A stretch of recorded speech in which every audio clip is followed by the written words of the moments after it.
top story tonight, a possible change of plea in a series of unprecedented politically motivated attacks in our state and nation's history. This nearly 1 year to the day Democratic Representative Melissa Hortman and her husband Mark were shot and killed in their Brooklyn Park home, and Democratic Senator John Hoffman and his wife Yvette were shot and injured in their Champlin home. The shootings were carried out by a man impersonating a police officer who took off after encountering real police.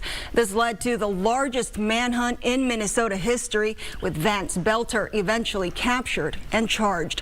Now, federal court documents show Belter intends to change his plea from not guilty to guilty. What we want to do is bring in our Fox 9 investigator, Paul Blume. And Paul, you telegraphed this plea deal earlier in the week. What do we know led up to it? Yeah, we had some good sourcing on this one. It's hard to believe 1 year ago watching that video. I was in the Hortman neighborhood that Saturday morning, 1 year later. Now, here we are. So in terms of the plea deal, important to note first and foremost, it's not a done deal until Vance Belter walks into that courtroom, gives up his right to a trial, and says guilty. And then U.S. District Court Judge John Thunheim must accept that plea. The most important thing the viewer wants to take away tonight, the death penalty now off the table.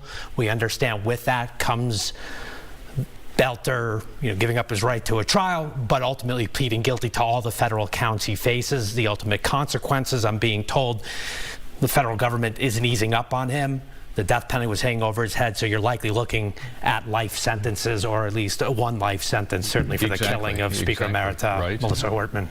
Yeah. Paul, at this time, why did federal prosecutors decide not to go this route? Well, great question. One, legal issues. There is some thought about how this case is charged. It's a stalking. It's a murder. Interstate stalking, meaning he used the internet allegedly to commit the crime. But recently in New York City, Luigi Mangione, another case where it was charged federal murder and stalking. A federal judge tossed that charge out as a capital offense because the stalking charge has to be a crime of violence, and it's unclear exactly how you do that in the courtroom. Different evidence, different circumstances. Mangione sneaking up on the United Healthcare executive in New York City. This case, the stalking at the home of the Hortman, what happened there.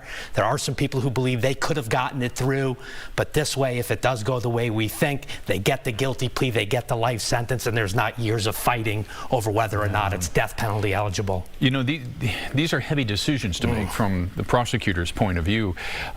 In the end, were the victims, the survivors consulted, namely the Hortman children? Yeah, great question. And yes, as part of the statute of looking at whether or not a case is a capital offense, the local U.S. Attorney's Office checks in with the victims, most notably in this case because it's a death penalty case. It's those who were killed. So the Hortman children absolutely consulted the local U.S. Attorney. So Daniel Rosen, new to the job this year, he has to weigh his decision. He sends it up the chain of command all the way to the Attorney General's office.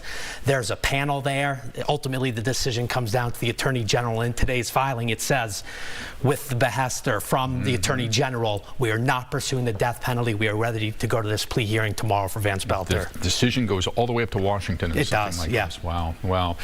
Fox 9 investigator Paul Blume, you will be in court tomorrow and bring us everything. We will be there, yes, absolutely. Thanks, Paul. You bet.